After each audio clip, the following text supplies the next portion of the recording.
여호와께서 모세에게 이르시되 너는 돌판들을 처음과 같이 다듬어 만들라. 내가 깨뜨린 처음 판에 있던 말을 내가 그 판에 쓰리니 아침까지 준비하고 아침에 시내산에 올라와 산 꼭대기에 내게 보이되 아무도 너와 함께 오르지 말며 온 산에 아무도 나타나지 못하게 하고 양과 소도 산 앞에서 먹지 못하게 하라. 모세가 돌판들을 처음과 같이 깎아 만들고 아침에 일찍 일어나 그 두 돌판을 손에 들고 여호와의 명령대로 시내산에 올라가니 여호와께서 구름 가운데에 강림하사 그와 함께 거기 서서 여호와의 이름을 선포하실세. 여호와께서 그의 앞으로 지나시며 선포하시되 여호와라 여호와라 자비롭고 은혜롭고 노하기를 더디하고 인자와 진실이 많은 하나님이라. 인자를 천대까지 베풀며 악과 과실과 죄를 용서하리라. 그러나 벌을 면제하지는 아니하고 아버지의 악행을 자손 3, 4대까지 보응하리라. 모세가 급히 땅에 엎드려 경배하며 이르되 주여 내가 주께 은총을 입었거든 원하건대 주는 우리와 동행하옵소서. 이는 목이 뻣뻣한 백성이니이다. 우리의 악과 죄를 사하시고 우리를 주의 기업으로 삼으소서. 여호와께서 이르시되 보라 내가 언약을 세우나니 곧 내가 아직 온 땅 아무 국민에게도 행하지 아니한 이적을 너희 전체 백성 앞에 행할 것이라. 네가 머무는 나라 백성이 다 여호와의 행하심을 보리니 내가 너를 위하여 행할 일이 두려운 것임이니라. 너는 내가 오늘 내게 명령하는 것을 삼가 지키라. 보라 내가 내 앞에서 아모리의 사람과 가나안 사람과 헷 사람과 브리스 사람과 히 사람과 여부 사람을 쫓아내리니 너는 스스로 삼가 네가 들어가는 땅의 주민과 언약을 세우지 말라. 그것이 너희에게 올무가 될까노라. 너희는 도리어 그들의 제단을 헐고 그들의 주상을 깨뜨리고 그들의 아세라상을 찍을지어다. 너는 다른 신에게 절하지 말라. 여호와는 질투라. 이름하는 질투의 하나님이니라. 너는 삼가 그 땅의 주민과 언약을 세우지 말지니 이는 그들이 모든 신을 음란하게 섬기며 그들의 신들에게 제물을 드리고 너를 청하면 네가 그 제물을 먹을까 함이며 또 네가 그들의 딸들을 네 아들들의 아내로 삼음으로 그들의 딸들이 그들의 신들을 음란하게 섬기며 내 아들에게 그들의 신들을 음란하게 섬기게 할까 함이니라. 너는 신상들을 부어 만들지 말지니라. 너는 무교절을 지키되 내가 내게 명령한 대로 아비벌 그 절기에 이르 동안 무교병을 먹으라. 이는 내가 아비월에 애굽에서 나왔습니다. 모든 첫 태생은 다 내 것이며 내 가축의 모든 처음 난 수컷인 소와 양도 다 그러하며 나귀의 첫 새끼는 어린 양으로 대속할 것이며 그렇게 하지 아니하려면 그 목을 꺾을 것이며 내 아들 중 장자는 다 대속할지며 빈손으로 내 얼굴을 보지 말지니라. 너는 여섯 동안 일하고 일곱째 날에 실지니 밭갈 때나 거둘 때나 실지며 칠칠절 곧 맥추절에 초실절을 지키고 새말에는 수장절을 지키라. 너희 모든 남자는 매년 3번씩 주 여호와 이스라엘의 하나님 앞에 보일지니라. 내가 이방 나라들을 내 앞에서 쫓아내고 내 지경을 넓히리니 네가 매년 3번씩 여호와 내 하나님을 뵈려고 올 때에 아무도 내 땅을 탐내지 못하리라. 너는 내 제물의 피를 유교병과 함께 드리지 말며 유월절 제물을 아침까지 두지 말지니라. 내 토지 소산에 처음 익은 것을 가져다가 내 하나님 여호와의 전에 드릴지며 너는 염소 새끼를 그 어미의 젖으로 삼지 말지니라. 여호와께서 모세에게 이르시되 너는 이 말들을 기록하라. 내가 이 말들의 뜻대로 너와 이스라엘과 언약을 세웠음이라 하시니라. 모세가 여호와와 함께 40일 40야를 거기 있으면서 떡도 먹지 아니하였고 물도 마시지 아니하였으며 여호와께서는 언약의 말씀 곧 십계명을 그 판들에 기록하셨더라. 모세가 그 증거의 두 판을 모세의 손에 들고 시내산에서 내려오니 그 산에서 내려올 때에 모세는 자기가 여호와와 말하였으므로 말미암아 얼굴 피부에 광채가 나나 깨닫지 못하였더라. 아론과 온 이스라엘 자손이 모세를 볼 때에 모세의 얼굴 피부에 광채가 남을 보고 그에게 가까이 하기를 두려워하더니 모세가 그들을 부르매 아론과 회중의 모든 어른이 모세에게로 오고 모세가 그들과 말하니 그 후에야 온 이스라엘 자손이 가까이 오는지라. 모세가 여호와께서 시내산에서 자기에게 이르신 말씀을 다 그들에게 명령하고 모세가 그들에게 말하기를 마치고 수건으로 자기 얼굴을 가렸더라. 그러나 모세가 여호와 앞에 들어가서 함께 말할 때에 나오기까지 수건을 벗고 있다가 나와서는 그 명령하신 일을 이스라엘 자손에게 전하며 다같이 이스라엘 자손이 모세의 얼굴에 광채를 보므로 모세가 여호와께 말하러 들어가기까지 다시 수건으로 자기 얼굴을 가렸더라. 아멘. 우리가 지금 출애굽기 42번째 강의를 하고 있는데요. 20장부터 하나님께서 십계명을 이렇게 주는 가운데 시내산에 올라서 모세가 십계명을 받고요. 그 다음에 규례에 대해서 하나님께서 또 십계명 외에 10가지 말 외에 다른 말씀을 쭉 하는 가운데 그들이 다 지키겠습니다. 약속까지 했잖아요. 그리고 모세가 또 산에 올라가서 십계명을 받아오고 또 그런 과정 속에서 우리 지난 시간에 이스라엘 백성들이 금송아지를 만들었잖아요. 모세가 하도 안 내려오니까 불안해가지고 금송아지를 만들고 이게 하나님이다. 그렇게 말씀을 그들이 이제 선포를 했지요. 그 사건을 통해서 하나님께서 우리에게 계시해 주고 있는 내용이 뭐냐면 오늘 인간의 그 본성, 인간이 어떤 존재라는 걸 우리에게 설명해 주고 있거든요. 다시 말해서 그 금송아지를 만드는 사건들이 결국 우리 인간에 있는 그 조급함, 탐심, 하나님을 신뢰하고 믿지 못하는 것. 믿음의 그 반대는 조급함이거든요. 믿음이 있다면 기다릴 줄 알아요. 하나님의 그 역사심과 인도하심을 믿고 기다리는데 늘 불안하고 조급하고 그럽니다. 근데 이제 모세가 내려와서 그 돌판을 막 깨트려 버리잖아요. 그러니까 우리가 한때는 제가 모세가 이 다혈질이고 화가 많아가지고 이 돌판을 깨트렸구나 그런 생각을 했거든요. 나중에 뒤에 가보면은 모세가 하도 열받아가지고 내가 이 반석에서 물을 내려 하고 지팡이를 쳤잖아요. 하나님 명령하라 그랬는데 근데 그것 때문에 가나안 땅 못 들어갔거든요. 하나님 영광을 안 드러냈다고.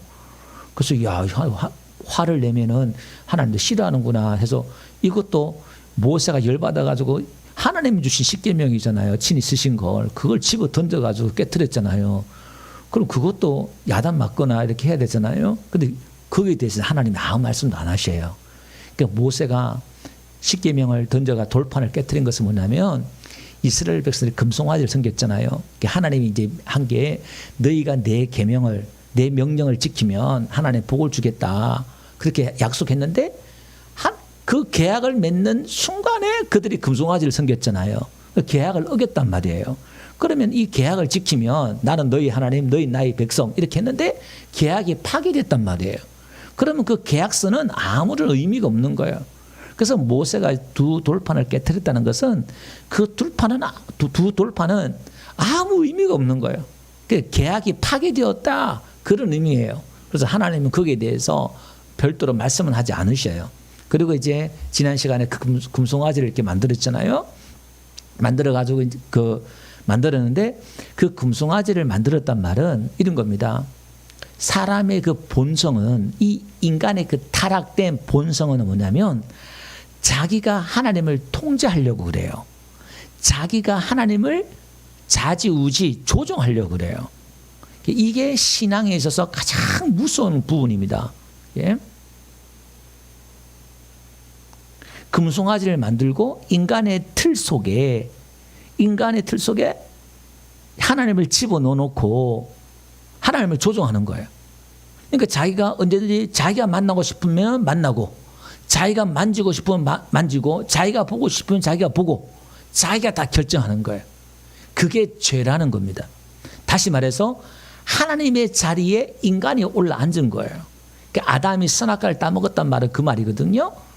그러니까 하나님 밑에 아담이 있어야 되는데 선악과를 따먹었단 말은 자기가 하나님이 되겠다는 거예요.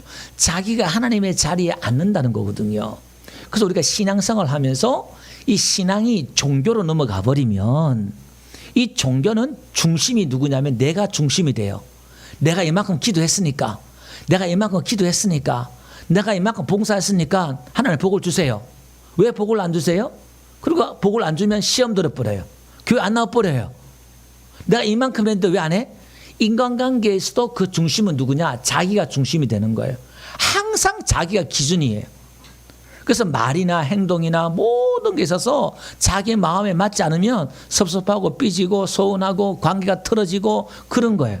그거는 복음과는 완전히 반대가 되는 거예요. 복음은 하나님이 중심이 되는 거거든요. 내가 깨어지고 없어지고 낮아지고 하나님이 내 중심이 되는 거예요. 그래서 금송아지를 만들었다는 것은 그런 의미고, 그래서 그걸 다 녹여가지고 가루를 만들어가지고 마시게 하잖아요. 그리고 하나님 편에서는 사람 나오라 하니까 레이지파가 나와가지고 3,000명이 죽었잖아요. 원래는 다 죽어야 돼요. 원래는 다 죽어야 되는데 3,000명만 죽었다 이 말입니다. 그래서 그거는 나중에 신약에 우리 지난 시간에 말씀드렸습니다만은 성령이 임했을 때는 제가 이게 오순절이거든요. 율법 받는 이 지금 출애굽 한 6월절 지나서 50일째예요. 그러니까 성령이 이 율법을 받는 날이 신약에 우리가 성령의 법, 성령을 받는 날과 똑같은 거예요. 예수님이 죽으시고 50일째 되는 날 성령이 임했을 때 3,000명이 회개하고 세례받고 돌아오잖아요. 그 그림이에요. 회복의 그림을, 복음을, 율법과 복음의 그 차이를 설명해 주고 있습니다. 자, 그러면서 오늘 이제 34장은 그 하나님과 이스라엘 백성들의 언약이 파기가 되었는데, 언약이 파기가 되었으면 끝나야 되잖아요. 끝나야 되는데 하나님이 그걸 다시 회복시켜요. 언약을 다시 회복시켜요. 두 돌판. 예. 오늘 제목을 제가 두 번째 돌판을 이렇게 하거든요. 이 두 번째 돌판을 하나님이 모세에게 다시 처음 것처럼 깎아서 두 돌판을 들고 가지고 올라와라 이 말이에요. 그러니까 하나는 하나님 편에 계약선 2장이 있어야 되잖아요. 그래서 하나는 하나님 것, 하나는 이스라엘 백성들 것. 그 두 돌판을 가지고 올라오라 그렇게 말씀하고 있어요. 다시 하나님께서 언약을 세우신다는 거예요. 그러니까 이 두 돌판은 신약 시대의 새 언약을 이야기하고 있어요. 첫 번째 언약은 첫 번째 율법을 우리에게 줬잖아요.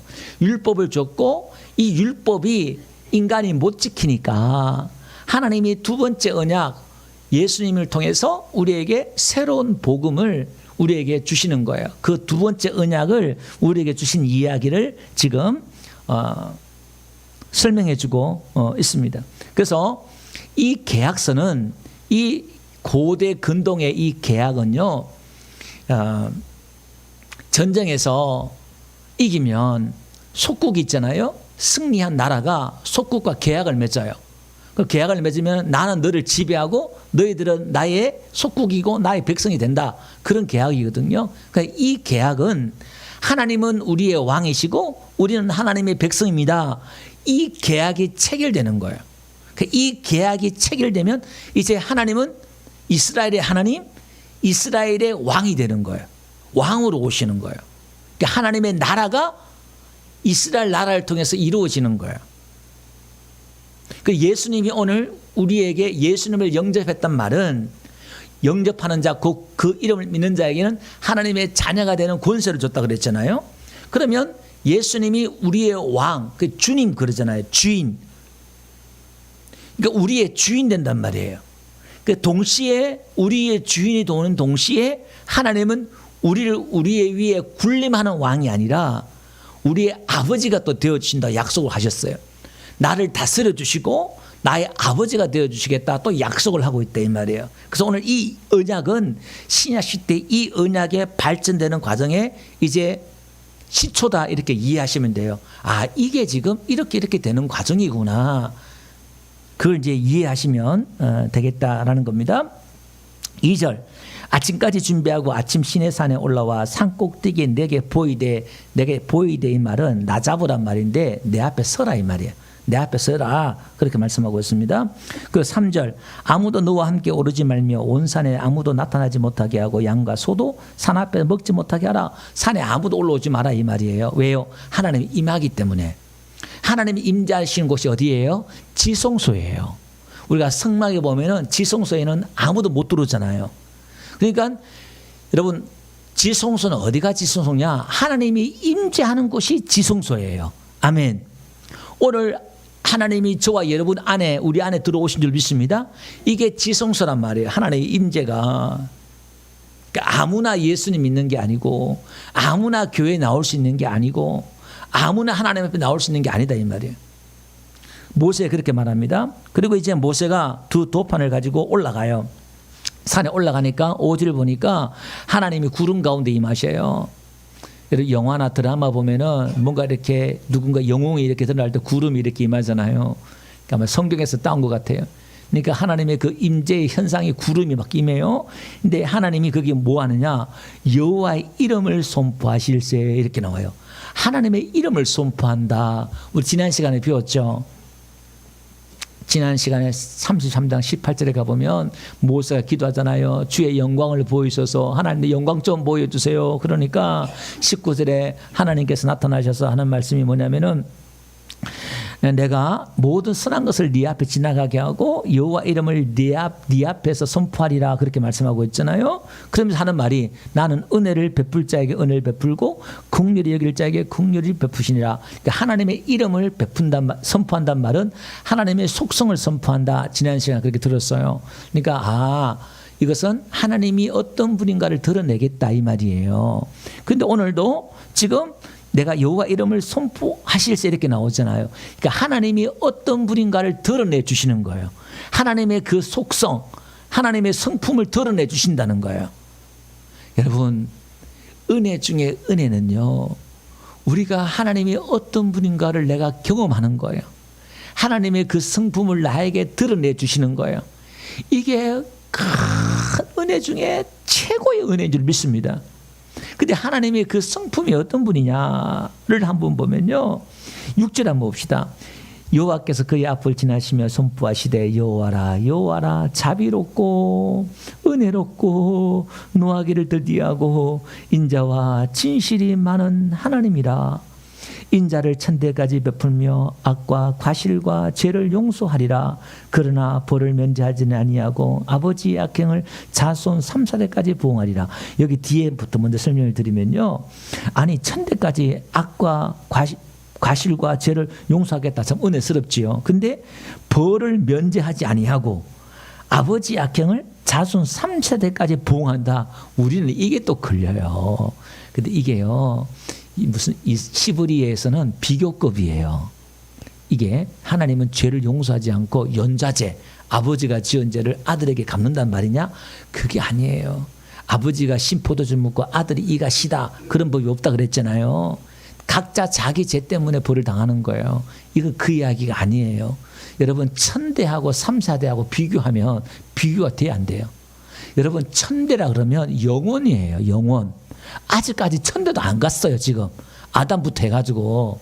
그러니까 천대란 말은 영원이란 말이고 3,4대란 말은 고대 시대는요, 한 집안에 3,4대가 같이 살았어요. 그러면 그 한 시대는 한 순간이에요. 순간. 그러니까 하나님의 사랑과 은혜는 영원하고, 하나님의 그 여기 보응한단 말은 하나님이 이렇게 갚는단 말이 아니라, 여러분 할아버지나 아버지나 그 집에 죄를 짓잖아요. 그러면 그 말이나 습관이나 행동이나 죄의 결과가 또 죄지어서 심판받으면 그 집안 자체가 다 같이 공동체 사회니까 같이 어려움을 당한단 말이에요. 그리고 여러분, 우리가 죄를 하나님 벌하지 않아도 부모의 사고 체계가 자녀들에게 그대로 연결되잖아요. 어린아이 6세까지, 딱 6세가 지나면 뇌가 90%가 다 발달돼요. 그죠? 3살부터 8까지 간단 말이 어른들이 정확한 말이에요. 그 아이들이 보고 듣고 하는 것들이 그대로 유전된다 이 말입니다. 이게. 근데 그건 자연적으로 흘러가는 거예요. 이걸 하나님이 꼭 복수한다, 보응한다 이렇게 오해하지 마시고요. 그럼 오늘 여기서 하나님이 지금 자기 이름을 선포하시면서 하나님의 성품을 드러내시면서 오늘 우리가 인간들이 하나님을 어떻게 이해하고 알았으면 좋겠다라는 의도가 들어있다 이 말이에요. 여기 보니까 뭐죠? 여기 보니까 하나님은 자비롭대요. 이 자비롭단 말이 라훔이란 말인데요, 이게 어근이 깊이 사랑하다 이 말에서 이 자비가 나왔거든요. 근데 이 깊이 사랑하다는 이 말이 또 나중에는 어디서 나왔냐? 레헴, 자궁이란 말이 또 깊이 사랑하다에서 나왔어요. 그러니까 신약에 들어오면요, 예수님의 모든 기적과 이적의 원인이 뭐냐면은 불쌍히 여기사. 불쌍히, 이건 헬라어로 스프링클조마이란 말인데 창자가 끊어지는 거예요. 여러분, 내 새끼가 있잖아요. 내 자식이 정말 죽어가거나 아니면 어려움을 당하면요, 아버지는 몰라도 내 장후에서 낳은 내 새끼가 그러면 부모 어머님의 마음은요, 애간장이 끓어요. 애간장이 말 그대로 끓어요. 그 심정이에요. 그러니까 하나님이 우리를 낳았기 때문에, 하나님이 우리를 만드셨기 때문에 하나님이 인간을, 저와 여러분을 어떻게 사랑하는지 정말 창자가 끊어지는 그런 긍휼과 자비로 우리를 사랑한다는 거예요. 그 우리는 이게 이해가 안 되는 거예요. 이게 이해가 되어야 신앙생활을, 하나님을 제대로 믿을 수 있어요. 이게 믿어져야 돼요. 하나님 나를 왜 이렇게 사랑하지? 나를 낳았기 때문에, 나를 만들었기 때문에, 하나님의 형상대로 만들었기 때문에, 그 신앙은 이걸 알아가는 거예요. 하나님이 나를 그렇게 사랑한다는 거예요. 은혜롭고 호의를 베푸는 거예요. 하나님이 은혜롭고 노하기를 더디하고 인자, 친절하다는 거예요. 우리에게 친절하고 진실하고, 진실이 많은 하나님이 이렇게 말하잖아요. 그러니까 하나님의 모든 좋은 성품은 다 우리에게 쏟아붓고 있다 이 말이에요. 그 지금 이것도 언약이 파괴되면 끝나야 되는데 끝났어요 지금. 근데 하나님이 또 내가 내 언약을 세우리라 하면서 하나님이 또 갱신하는 거예요. 인간은 어겼는데 하나님이 또 다시 시작해요. 이 언약을. 성경의 이야기가 이 이야기예요. 구약의 이스라엘 역사를 통해서 하나님 우리에게 가르쳐주는 게 뭐냐면, 이들은 끊임없이 지금뿐만 아니라 또 우상, 말라기까지 우상을 또 범죄해요. 돌아서면 또 범죄하고, 그게 이제 호세아서 나오잖아요. 고멜, 호세아의 부인 고멜이 있는데, 이 간음해가지고 바람 나가지고 애 놓으면 또 데려오라 그래, 또 데려와요. 그 또 바람 나서 또 아들 낳아요. 또 그냥 데려오라 그래요. 그게 호세아가 하는 게 하나님의 사랑이라는 거예요. 고멜이 우리라는 거예요. 세상 불러놓으면 또 나가고 또 나가고, 근데 하나님은 우리를 놓지 않고 또 찾아오시고 또 은혜 베풀어 주시고, 할렐루야. 하나님이 이렇게 뒤에 나옵니다만, 다른 신을 섬기지 말라면서 나는 질투다 이렇게 하잖아요.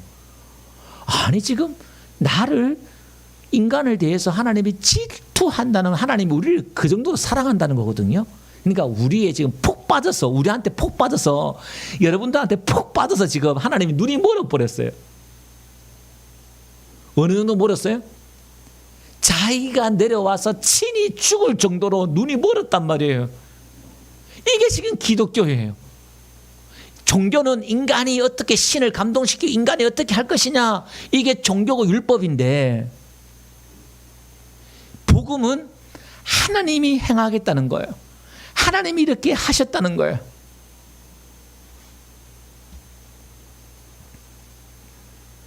그러면서 8절 한번 봅시다. 모세가 이렇게 기도하고 있어요. 땅에 엎드리면서 9절에 보니까, 주여 내가 주께 은총을 입었거든 원하오건대 주는 우리와 동행하옵소서. 우리는 목이 뻣뻣한 백성이니다. 우리의 악과 죄를 사하시고 우리를 주의 기업으로 삼으소서. 모세의 중보 기도 통해서 우리가 배울 게 있습니다. 모세의 기도 제목이 뭐냐면, 우리와 동행하옵소서. 지금 이 광야에서 하나님 한 분 믿고 떨려서 나왔잖아요. 그럼 지금 이들이 하나님이 동행하지 않으면 지금 사방에 적들이 있고, 앞으로 무슨 일이 벌어질지도 모르고, 또 가나안까지 들어가려고 하면 이거는 하나님이 없이는 말 그대로 되질 않는 거예요. 그러니까 지금 그들에게 가장 필요한 것은 하나님이 함께하는 거예요. 앞에 하나님, 야, 네 백성 데리고 네가 가라, 난 안 간다 그랬잖아요. 그러니까 하나님 동행해 주세요. 여러분, 우리 인생 가운데, 인생에 있어서 가장 큰 복은 하나님과 동행하는 거예요. 이게 가장 큰 복인 줄 믿습니다. 그래서 예수님의 별명이 임마누엘이에요. 백성들과 함께 한다는 거예요. 임마누엘. 그래서 우리가 예배며 기도며, 이것은요, 하나님의 그 임재 앞에 하나님의 임재를 느끼고 하나님의 그 동행을 우리가 훈련하면서, 예배뿐만 아니라 삶 속에서 늘 순간순간 기도하고 하나님을 찾으면서 의식하면서 동행하는 거예요. 쉬지 말고 기도하는 말이 그 말이에요. 하나님과 늘 함께 동행하는 거예요. 대화하듯이. 여러분들 대화할 때 괜찮아요. 또 이상한 사람처럼 그렇게 보일지 모르겠지만 하나님은 내 안에서 다 듣고 보고 계셔요. 그 뒤에 제가 말씀을 드리겠습니다마는 내가 다른 백성들이 행하지 않는 큰 일을 너에게 행할 텐데 그게 두려울 거야. 하나님 그렇게 뒤에 말씀하시거든요. 그 하나님 우리를 위해서 행하시는 이적이 얼마나 놀라운지 우리가 두려울 정도예요. 저랑 운동하시는 운동하는데 안수 집사님 한 분이 계셔요. 이분이 교회 건축을 하는데 울진에 계셔요. 하는데 건축원금을 하나님 5천만 원 이렇게 하라는 감동이 왔대요. 그 돈은 없고 그런데 이제 기찻길 우리 울진에 기찻길 놓잖아요. 이렇게 하는데 그 이제 자기 부모님의 묘가 이렇게 있는데 이렇게 있는데 그 이제 기찻길 하면서 자기는 이장하는 데서도 빠진 거거든요. 기찻길 한 100m 떨어졌어요. 자기는 투덜투덜 했대요. 돈도 없고 하니까 하나님 이거나 좀 이렇게 해서 좀 해주시지 그냥 뭐 하면서 투덜투덜 막 했대요. 근데 어느 날 가보니까 자기 부모님 묘에 팻말이 꽂혀 있더래요. 이장하라는 거예요. 그래가지고요. 그 철길하고 100m 떨어졌어요. 그게 들어올 리가 없대요. 근데 그걸 팔고 이렇게 해가지고 헌금 5천만 원 했더라고요. 보니까요. 그래서 자기가 하는 말이 뭐냐면은 자기는 투덜투덜 했는데 하나님 다 듣더라는 거예요. 그래서 두렵더라는 거예요. 하나님이 그것까지 다 듣고 계신다는 거예요. 이게 무슨 얘기냐면은 여러분 우리 하나님이 이렇게 임재를 경험하면요. 어느 정도냐면 두려울 정도예요. 무서울 정도예요.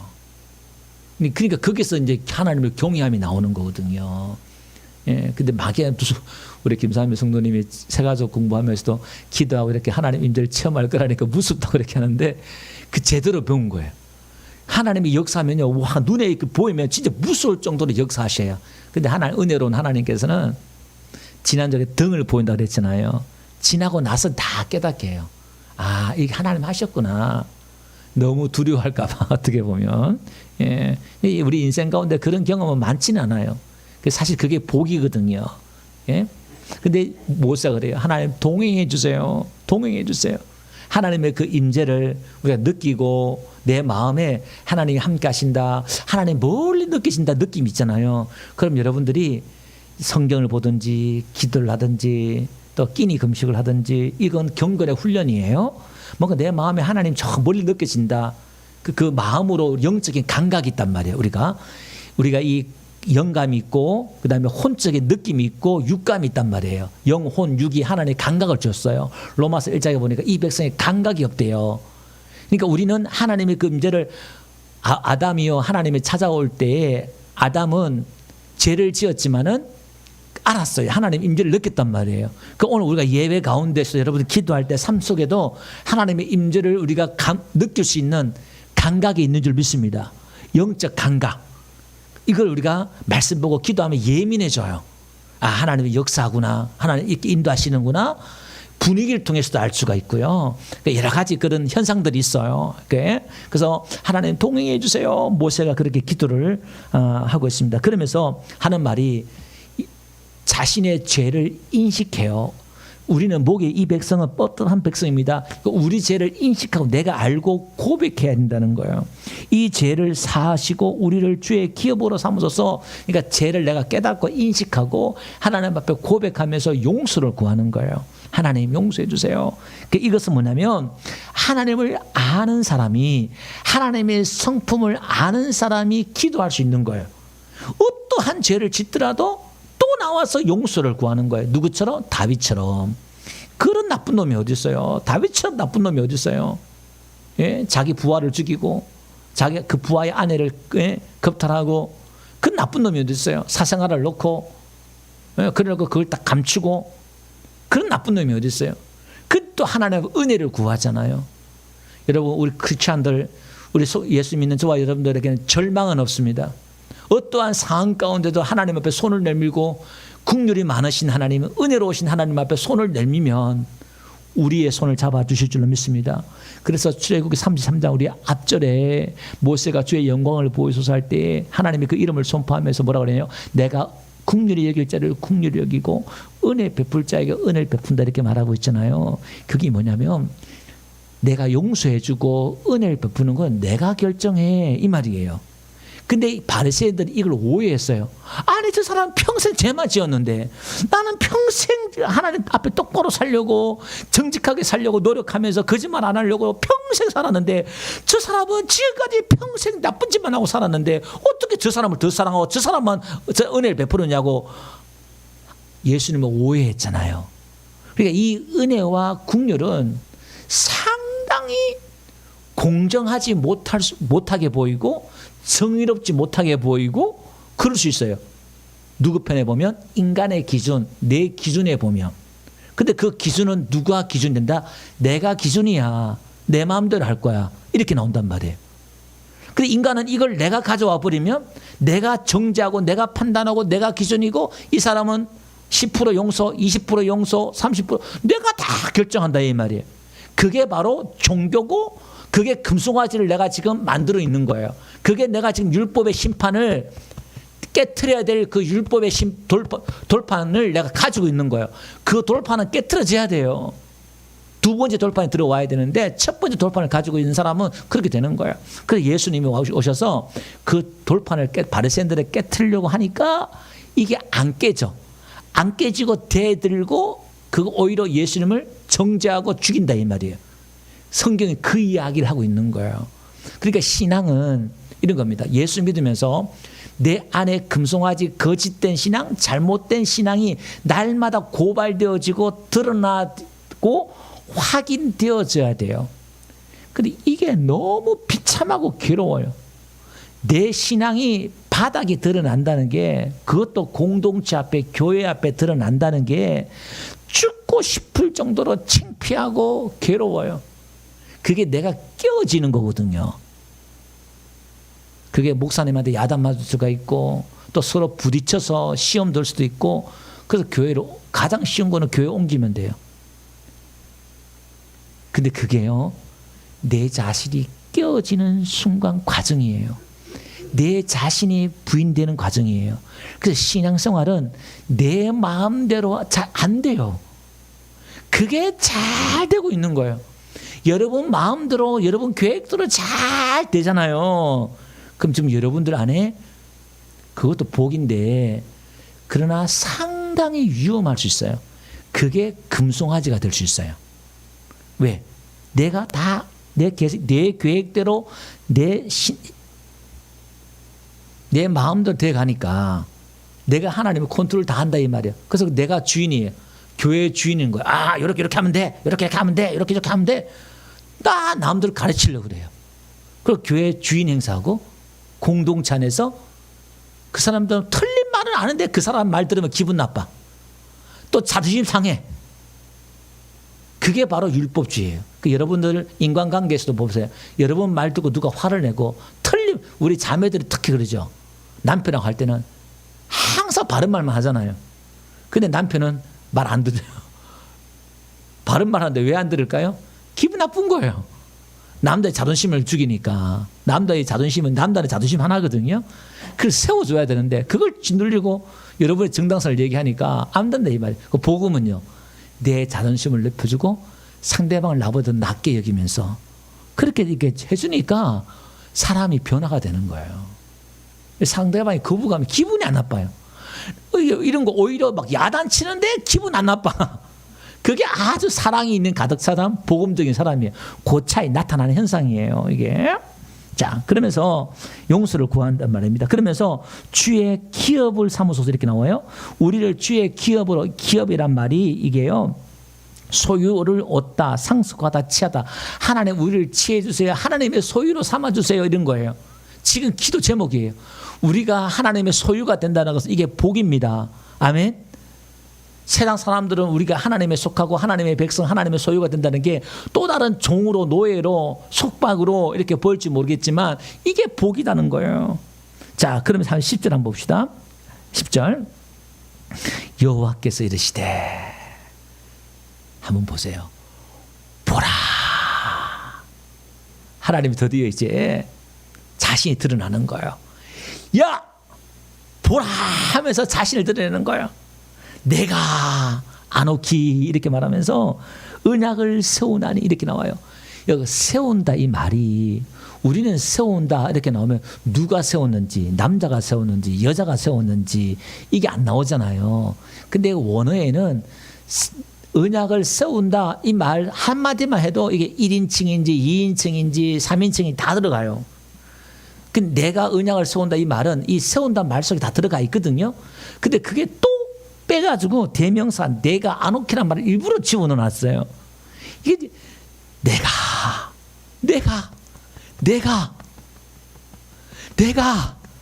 언약을 세운다. 내가 다시 언약을 세운다. 무너진 그 언약을 다시 세운다. 새 언약을 세운다. 이게 지금 엄청 강조하고 있는 거예요, 지금. 그러면서 내가 너를 위하여 행할 일이 두려울 것이다 이렇게 말해요.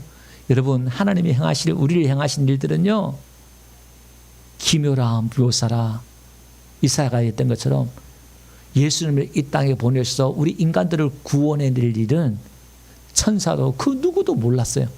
상상을 초월할 정도로 하나님이 우리에게 행하실 일들은 놀라운 일인데, 뒤에 가서 모세가 주의 영광을 보면서 얼굴에 광채의 이야기 나올 거예요. 다시 한번 제가 말씀드리면, 하나님이 그 놀라운 일들은 오늘 하나님이 그 영광을 우리에게 주어서 그 영광을 회복시킨데, 뒤에 가서 제가 말씀을 드릴게요. 그냥 넘어가겠습니다. 자, 그러면서 가나안 땅 11절은 가나안 땅에 가서 이제 그 족속을 쫓아내겠다. 그러면서 12절에 보니까 야, 가나안 땅에 들어가서 이방인들, 가나안 주민들 언약을 세우지 말라 이 말이에요. 그러니까 왜냐하면은 언약을 세우면은 믿지 않은 사람과 언약을 맺으면 타협해야 되잖아요. 우리는 또 예배해야 되고 이렇게 하나님 앞에 하지 못할 것들이 있잖아요. 근데 안 그러면 또 타협을 해야 되잖아요. 그래서 여러분, 믿지 않는 사람들과 뭐 이렇게 할 때는 우리가 예배 시간이나 하나님을 섬기는 어떤 그런 규범에 있어서 하지 말아야 될 것들이 있잖아요. 그럼 이게 언약은 맺으면 언약은 또 파괴될 수 없는 거니까 함부로 하지 말라 이 말이에요. 그러니까 이 조심하라 이 말이에요. 그리고 13절에 그 제단을 헐고 아세라신 우상들을 찍어라, 이걸 문자적으로 해석하지 말라 그랬죠. 이걸 그대로, 이거는 그만큼 하나님이 싫어한다 이렇게 받아들이시면 되겠고요. 그 다음에 14절 아까 앞에 말씀드렸죠. 나는 질투한 하나님이다. 그렇게 이제 이야기 쭉 하십니다. 그러면서 17절, 18절, 19절 한번 보면요, 신상을 부어 만들지 말라 그렇게 말하면서 또 재차 새 언약을 세우면서 다시 한번 하나님이 또 말씀하시네요. 신상을 부어 만들지 말라 하면서 절기에 대해서 이야기하고 있어요. 18절 절기에 대해서 이야기하고, 19절 첫 태생에 대해서 이야기하고 있고, 21절은요 안식에 대해서 이야기하고 있고, 22절, 77절, 23절 세 번씩 이렇게 이야기하고 있고. 자 보세요. 무슨 얘기냐면은 하나님이 새 언약을 세우시면서 이제 저들과 언약을 맺지 마라. 나와 언약을 맺는데 신상을 만들지 말고 절기를 지키고 안식을 이야기하고 첫 대성은 내 거야 이렇게 얘기하는데, 자, 이것은 우리가 하나님을 이해하고 보이지 않는 하나님을 알고 보이지 않는 하나님을 이해하고 보이지 않는 하나님을 우리가 만지고 믿을 수 있는 게 뭐냐면 절기나 안식일이나 이런 것들을 통해서 하나님을 알 수 있다는 거예요. 하나님을 이해할 수 있다는 거예요. 이 절기를 지켜라. 지금은 절기 안 지키잖아요. 그런데 이 절기는, 이 3대 절기는 유월절, 봄, 그 다음에 맥추절, 우리가 오순절날, 그죠? 그 다음에 수장절날, 1년 3번인데, 요 3번이요, 뭐냐면은 유월절이 14일, 1월 14일, 유대 달력으로요. 우리 양력으로 말하면 3월쯤 돼요. 이를 출애굽한 날을 기념하는 6월 14일, 1월 14일이에요. 그럼 15일부터 무교절이에요. 그럼 무교절이 끝나면 초실절이에요. 그러니까 이게 6월절, 무교절, 초실절은 예수님의 부활한 걸 기념하거든요. 이걸 이제 무교절이 시작하고 무교절 다음 날 시작하면 그게 초실절이 같이 있어요. 그러니까 6월절 날 어린 양 예수님이 우리를 위해 죽으신 날을 기념하고, 무교절은 애굽 출애굽할 때에 급하게 나와야 되니까 누룩을 못 넣잖아요. 이스트를 못 넣잖아요. 그걸 그냥 구워 먹잖아요. 그러니까 누룩이 없는 떡을 먹었다 무교절이에요. 이 말이에요. 그러니까 죄가 없는 예수님을 뜻한단 말이에요. 그다음에 초실절은 이 곡식의 첫 단을 수확한 날이거든요. 그러면 이걸 앞뒤로 흔들어요. 요새는 옆으로 흔들어 올리거든요. 이건 앞으로 흔들어 깨우는 거예요. 예수님의 부활을 의미해요. 그리고 50이 지나면은 777 49 안식일 7번 지나면 49 다음에 오는 절기 77절 그리고 그게 이제 맥추절 밀 수확한 날 드리는 거예요. 그게 오순절이라고 맥추절 7절 같은 날이에요. 근데 우리가 그때 성령 강림하셨잖아요. 이 날은 율법을 받았지만은 신약은 성령의 법을 우리가 받는 거예요.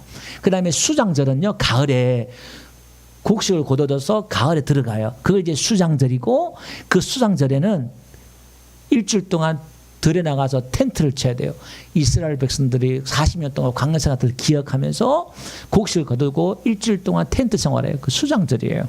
그러니까 이 절기는 그러니까 3대 절기라 하면은 다 같은 것 다른 이름들이 있지만은 이 유월절, 맥추절, 수장절 이 3대 절 지키면 내가 절기를 지키러 올라오면은 그게 몇 주일 걸리잖아요. 올라오면 일주일 지켜야 되지요. 왔다 갔다 몇 주 걸리고 하니까 전국에 다 올라와야 되니까 적들이 쳐들어오지 않게 해줄게, 막아줄게.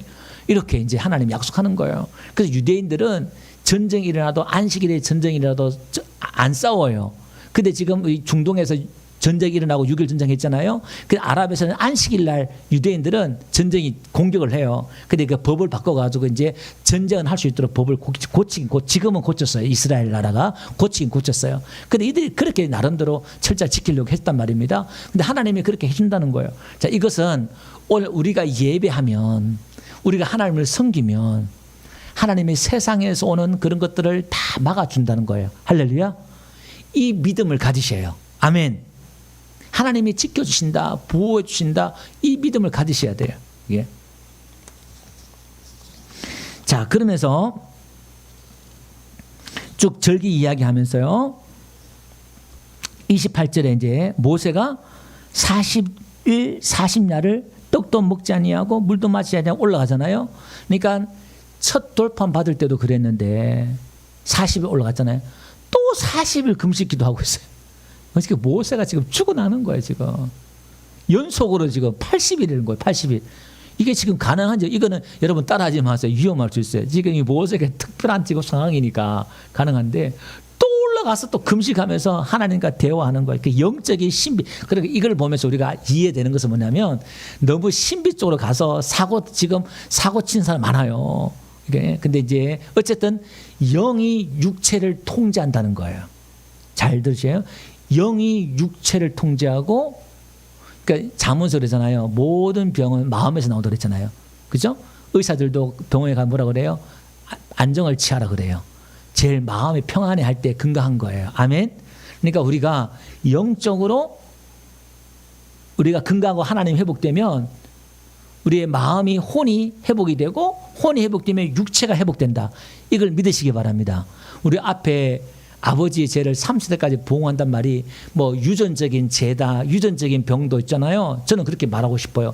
뭐 또 우리 기독교에 있어서 가장 최악의 서적이라고 할 수 있는 게 뭐냐면 가게에 흐르는 저주를 끊어라. 이 책이 나온 적이 한때 한창 뭐 몇십 년 전에 뭐 유행을 했어요. 이게 여러분 예수님 믿는 순간 가게에 흐르는 저주는 다 끊어져요. 그냥.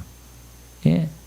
그러니까 여러분 부모에게 흐르는 그 가게에 흐르는 저주가 있다 생각하지 말고 유전적인 그런 병도 있잖아요. 그게. 근데 여러분 믿음으로 선포하세요. 내가 예수님 안에 복음 안에서 그게 끊어지고 할렐루야. 그럼 내 육체도 회복될 줄 믿습니다. 아멘. 이런 질병까지도 믿음으로 적용해서 하시면요.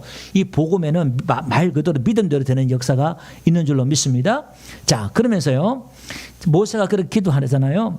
그러니까 여기 29절 보니까 얼굴 피부에 뭐가 나와요? 광채가 나와요.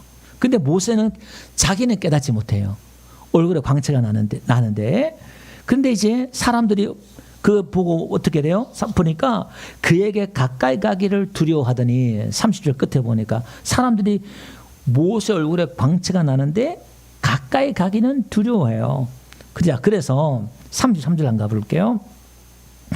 모세가 그들에게 말하기를 마치고 수건으로 자기 얼굴을 가렸더라. 이렇게 나와요. 그리고 하나님 앞에 말할 때는 수건을 벗고 들어갔다가 34절에는 또 나오면은 이제 35절 보니까 이스라엘 백성들이 뭐 봐요? 모세 얼굴 또 봐요. 모세 얼굴 광채를 봐요. 그러니까 모세가 또다시 35절 끝에 보니까 수건으로 자기 얼굴을 가려요. 자, 여기는 너무너무 중요한 이야기 여기 있어요. 모세 얼굴에, 모세 율법은 요한복음에 가보니까 율법은 모세로부터 왔고 복음은, 은혜와 진리는 예수님으로부터 왔다 이렇게 나왔거든요. 첫 번째 돌판 율법은 모세를 통해서 왔는데 이 율법도요, 율법을 통해서 하나님을 알 수가 있어요. 율법을 통해서도 하나님의 영광이 드러나요. 그런데 율법을 통해서도 하나님의 두렵고 하나님의 살아계심과 하나님의 영광과 하나님의 기적과 하나님의 축복을 받을 수 있고 체험할 수 있는데 문제는 두려워요. 그리고 가까이 가지 못해요. 무서워요. 하나님을 섬기는데 두려움으로 섬겨요. 그게 뭐냐? 종으로 섬긴다는 거예요. 두려워하는 종의 영을 받지 아니하고 우리는 양자의 영을 받아서 하나님을 아바 아버지라 섬긴다 이렇게 말했잖아요. 그러니까 이스마엘로 믿는 게 아니라 이삭으로 믿는다는 거예요. 약속의 자녀. 그러면 이 모세가 얼굴을 가렸다 이 말은 그건 보면 안 돼. 그건 없어질 거야. 이 이야기를 뒤에 가서 하는데 한번 봅시다. 우리 유임을 줬죠? 유임을 한번 봅시다. 사도행전 9장 우리 영상으로 보신 분들은 나중에 다시 한번 보시면 제가 화면으로 넣도록 그렇게 하겠습니다. 사도행전 9장에 한번 가볼게요. 제가 읽어드리겠습니다. 사도행전 9장 15절. 주께서 이르시되 가라. 이 사람은 내 이름으로 이방인과 임금들과 이스라엘 자손들에게 전하기 위하여 택한 나의 그릇이라. 내가 그가 내 이름을 위하여 얼마나 고난을 받아야 할 것을 내가 그에게 보이려 하시니 아나니아가 떠나 그 집에 들어가서 그에게 안수하여 이르되 형제 사울아 주 곧 네가 오는 길에서 나타나셨던 예수께서 나를 보내어 너를 다시 보게 하시고 성령으로 충만하게 하신다니 즉시 사울의 눈에서 비늘 같은 것이 벗겨져 다시 보게 된지라 일어나 세례를 받고. 자, 사도 바울이 예수 믿는 사람을 막 잡아서 감옥에 걷고 돌로 쳐 죽이고 막 그런 가운데 이제 또 비자를 받아가지고 저 다메섹, 지금은 다마스커스라 그래요. 지금 이스라엘 위에 가는데 가다가 예수를 만나요. 빛으로 타도 예수를 만나가지고 이제 눈이 먼 거예요. 그러니까 거기서 이제 금식 기도하면서 막 이게 뭔 일이지? 이게 상황이 뭐야? 그 음성을 들었단 말이에요. 바울이 막 충격을 먹은 거예요. 근데 하나님이 아나니아 제자에게 야, 너 저 바울 가서 이렇게 말해라. 그러니까 그 사람 예수 믿는 사람 죽이려고 그랬던 사람 아닙니까? 그러니까 아니야, 가서 기도해라. 내가 장차 나 때문에 고난받고 얼마나 고난받고 또 이렇게 할지 내가 그게 보일 거야. 그러니까 아나니아 가서 안수하니까 바울의 눈에서 비늘이 벗겨져요. 본다 이 말이에요. 이 아나니아가 은혜예요, 은혜. 그 은혜가 와가지고 모세가 지금 율법에 수건이 가려져가 눈이 가려져가지고 이 율법을 믿으면요 예수 믿는 사람을 죽이고 때리고 공격한다 이 말이에요. 그러니까 교회 안에서 예수 믿지 않는 사람들과는 언약을 맺지 말아야 되고, 그다음에 교회 안에서는 두 종류가 있다 이 말이에요. 이 신앙이 분쟁이 문제 원인이 어디서 일어나느냐? 율법에서 복음으로 첫째 돌판에서 두 번째 돌판을 가야 되는데 이걸 넘지 못하면 또 어떤 사람은 왔다 갔다 하는 사람들이 있어요. 심지어 목사님들도 그래요. 이게 왔다 신의 산에 갔다가 시온 산에 갔다가 율법 갔다가 첫 번째 두 번째 왔다 갔다 한다 이 말이에요. 예. 자, 이 이야기를 고린도후서 3장에 가는데 고린도 3장 볼게요. 이 고린도가 가장 싸움이 많은 교회예요. 은사가 많고 능력이 많은데 이게 가장 분쟁이 많았다 이 말이에요. 근데 그 원인들을 한번 보세요. 우리가 다시 고린도 3장 1절 우리가 다시 자천하기를 시작하겠느냐? 우리가 어찌 어떤 사람처럼 추천서를 너희에게 붙이거나 혹은 너희에게 받거나 할 필요가 있느냐? 너희는 우리의 편지라 우리 마음에 섞고 무사람이 알고 읽는 바라. 너희는 우리로 말미암아 나타난 그리스도의 편지니 이는 먹으로 쓴 것이 아니요 오직 살아계신 하나님의 영으로 쓴 것이며 또 돌판에 이 돌판이 이제 십계명 이야기하는 거예요. 돌판에 쓴 게 아니라 오직 육의 마음판에 선 것이요. 그러니까 이 십계명은 돌판에 섰잖아요. 그 성령의 법은 우리 마음판에 섰다 이 말이에요. 그 이야기하는 거예요. 쓴 것이라. 그러니까 율법과 복음이 다른 거야. 그 차이를 설명하는 거예요. 우리가 그리스도로 말미암아 하나님을 향하여 이 같은 확신이 있으니 우리가 무슨 일이든지 우리에게서 난 것 같이 스스로 만족할 것이 아니니. 자, 고린도후서 3장 5절이에요. 무슨 일이든지 우리에게서 난 것 같이 스스로 만족할 것이 아니니. 그러니까 율법은 내가 지키고 내가 행하고 내가 했기 때문에 내가 만족한다 이 말이에요. 그게 아니다 이 말이에요. 우리의 만족은 어디요? 오직 하나님으로부터 나누니라. 이 만족은 예수님을 통해서 복음을 통해서 나눈 거야. 그가 또한 우리를 새 언약의 일꾼 되기에 만족하게 하셨으니. 그럼 오늘 우리는 두 번째 언약, 새 언약의 일꾼이라 이 말이에요. 옛 언약, 율법의 언약의 일꾼이 아니라. 자, 그 다음에 율법의 조문으로 하지 아니하고 오직 영으로 하미니. 율법의 조문은 죽이는 것이요. 그러니까 율법은 죽이려는 거예요. 그 십계명의 율법은 사람을 영혼을 죽이는 거예요. 뭔가 똑똑하고 사람이 정직하고 거짓말하고 착하게 사는 것 같은데 그 사람한테 가면은 기죽고 죽고 관계가 깨어지고 다 죽어 모든 게. 근데 영은 살리는 거래요. 자, 돌에 서서 새긴 죽게 하는 율법의 조문의 직분도 영광이 있어. 그러니까 모세 얼굴에 광채가 났단 말이에요. 그러니까 그 율법도 지키면 영광 더 있다. 복도 받고 기적도 체험하고 있다. 그 말이에요. 이스라엘 자손들은 모세 얼굴에 없어질 영광 때문에 그 얼굴을 주목하지 못하였거든. 그러면 그 율법은 없어져야 된다 이 말이에요. 그건 없어질 거라 이 말이에요. 자, 율법을 폐지한다 이 말은 오해하지 말고 그냥 들어두셔야. 제가 무슨 말인지 좀 이따 설명드릴게요. 하물며 8절 영의 직분은 더욱 영광이 있지 않겠느냐. 새 언약의 이 말씀 안에 이 새 언약에 들어가면 이 새 언약을 지키면 더 큰 영광이 있다 이 말이에요. 그 다음에 정죄의 직분도 영광이 있은즉. 그러니까 이 율법을 먹으면 율법적인 신앙은요 자꾸 정죄하게 돼요. 저도 청년 때요 같은 형제가 있었는데 막 나는 미워하기 싫어. 사랑하고 싶은데 자꾸 정죄가 나와. 꼴보기 싫어. 이게요. 막 제가 금식도 하고 기도한다고 하고 막 그랬어요. 미치겠는 거예요. 진짜 제가 성령 받고 하나님 만난 사람들은 가장 큰 고민이 하나님 말씀대로 살고 싶은 게 그 고민이잖아요. 근데 그게 안 되는 거예요. 근데 그 체계 몇 년 지나서 깨달았어요. 제가 율법적인 그 체계 속에서 사고 체계 속에서 나도 모르게 그 자꾸 정죄와 판단이 되는 거예요. 여러분 뭐가 하면 자꾸 판단되는 사람들 있잖아요. 이거 옳고 그러고 그 조심하셔야 돼요. 그 복음적인 사람은요. 아이고 그럴 수도 있지. 아 그렇네. 아이고 은혜서 그렇네. 그 모든 상황에 대해서 그 상황을 받아들이고 그냥 수용하는데 이 율법적인 사고체계 사람은 계속 따지고 판단하고 왜 이게 이제 그 사고체계가 있는 거예요. 근데 이게 바뀌어지는 게 깨트려지는 게요. 저는요. 예수님 믿고 구원받는 만큼이나 큰 기적이에요. 그게 얼마나 그게 또 다른 강을 건너는 건데 제가요 죽을 고생하고 그 강을 넘었거든요. 몇 년 동안 얼마나 고민했는지 몰라요.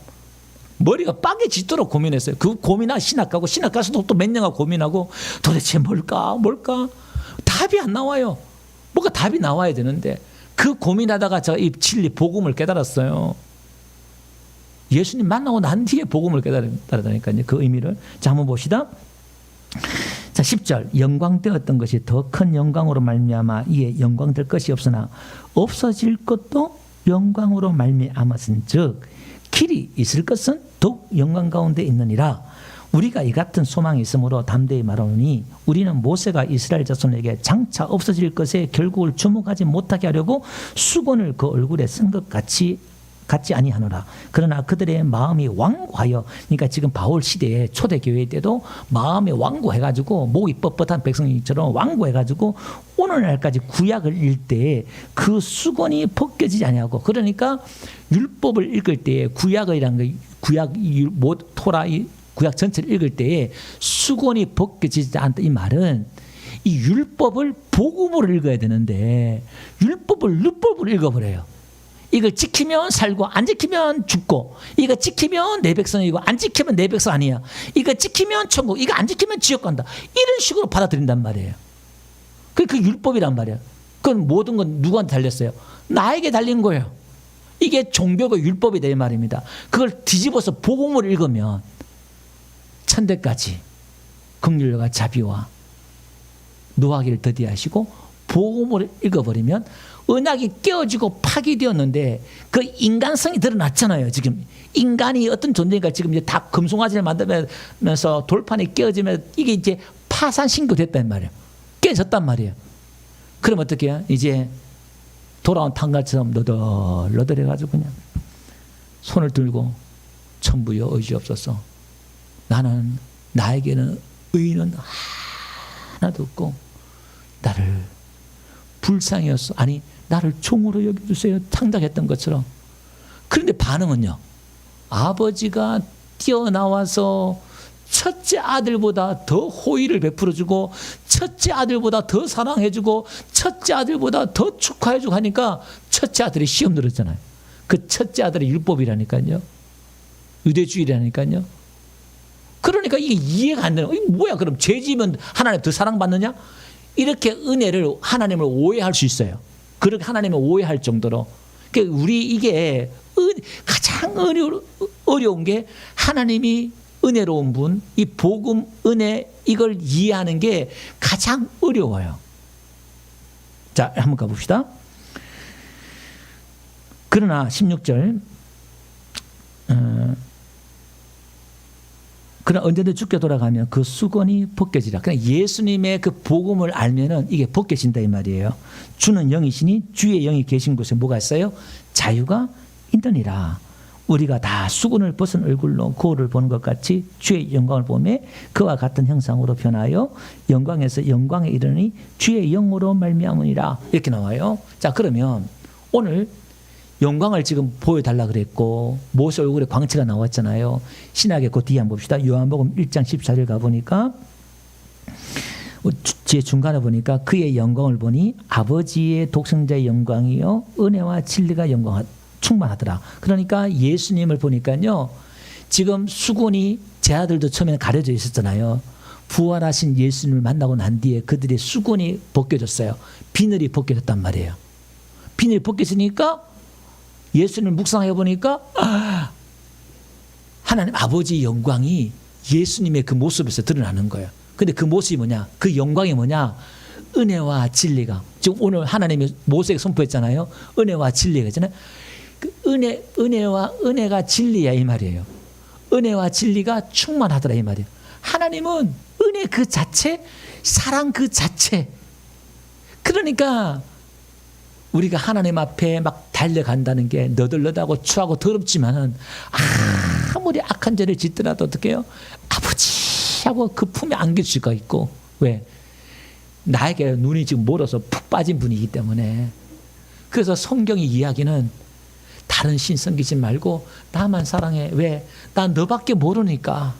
그리고 다른 신한테 재물 드리지 마, 빈소로 나오지 마라. 이 말은 여러분 신약 시대 오면 예수님의 설교가 3분의 1이 물질에 관한 이야기예요. 그러니까 이 두 주인을 섬기지 못한댔잖아요. 물질이 우상 금송아지예요. 이게 인간의 돈을 사랑함이 일반하게 뿌리라 그랬으니까 모든 건 돈이잖아요. 그러니까 이 물질을 보면 믿음을 알 수가 있는 거예요. 우리가 헌금을 하고 물질 드린단 말은 그 사람이 믿음이 어느 정도 있느냐를 안다 이 말이에요. 첫 대생은 내 거야. 11조를 드려라. 뭐 드려라. 그것 다 하나님 앞에 구별 드린다. 내가 하나님을 신에 드리는 거예요. 내 안에 탐심과 우상을 뽑아내는 게 헌금을 드리는 거예요. 이게 하나님이 주셨어요. 한 달 동안 이 수입이 나에게 재물 얻을 능력을 주셨고 하나님이 주신 11조를 드리는 거예요. 이게 다 하나님 건데 10분의 1만 첫 대생만 드린 것은 전부 다가 하나님 건데 첫 것만 드린다 이 말이에요. 그게 주인을 고백하는 거예요. 그게 11조고 헌물이고 다 그런 거예요. 근데 그걸 고백할 때마다 하나님의 입을 싹 닦으시느냐? 아니다 이 말이에요.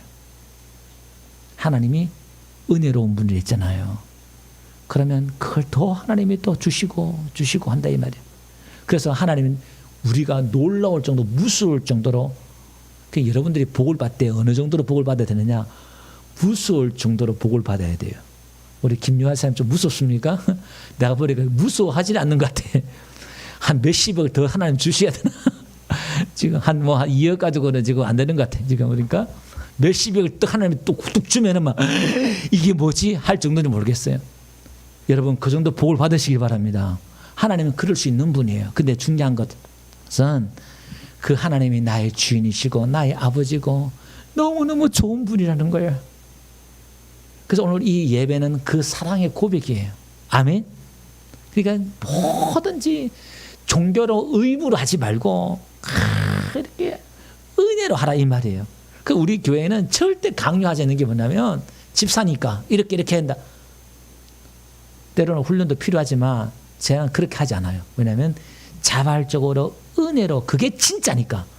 안 그러면 또 가짜가 만들어져요. 오늘날 교회 안에 얼마나 가짜가 많아요. 심지어 장로님, 권사님도 가짜가 되어 있어요. 왜? 열심히 교회 다니고 열심히 봉사하면 다 직분 주니까 오래 다니면. 그건 진짜인지 어떻게 알아요? 목사님 눈치 보고 아나리아 사피처럼 교회인들 눈치 보고 헌금하고 눈치 보고 하고 이렇게 하고 그거 어떻게 알아요? 냅둬요 그냥. 자발적으로 하게끔. 하나님 은혜로 하게끔. 그게 진짜예요. 그래서 오늘 우리 신앙은 오늘 이 장이 너무너무 중요한 장이다라는 것이고요. 이제 35장부터는 한두 시간이면 끝나요. 40장까지는. 왜? 성막을 이제 이렇게 만들어라 해놓고 이제 만드는 이야기거든요. 똑같은 이야기예요. 그래서 읽어오실 분들은 35장부터 40장까지 다 읽어오시면 제가 1시간에 끝낼지 2시간 끝낼지 또 몇 시간 끝낼지 모르겠어요. 이제 마무리 단계로 출애굽기 강의는 지금까지 한 거 정리하면서 이제 결론 부분에 있어서 몇 시간, 한두 시간 안에 제가 결론 부분을 해서 마무리할 거예요. 여러분 오늘 말씀을 정리하면 여러분 교회에 나오셔서 예수님 믿는 거 예배하는 거 정말 잘하셨어요. 근데 이제 어떻게 예수님 믿느냐, 진짜 복음이 뭐냐, 진짜 믿음이 뭐냐 이걸 고민하셔야 되고 그냥 막 교회만 다니면 막연하 가지 말고 지각을 사용해야 돼요. 생각을 해야 돼요. 아 이게 하나님 기뻐하실까를 생각하면서 어떻게 신앙을 하는 게 하나님 기뻐하실까 고민하는 저와 여러분들 되시길 바랍니다.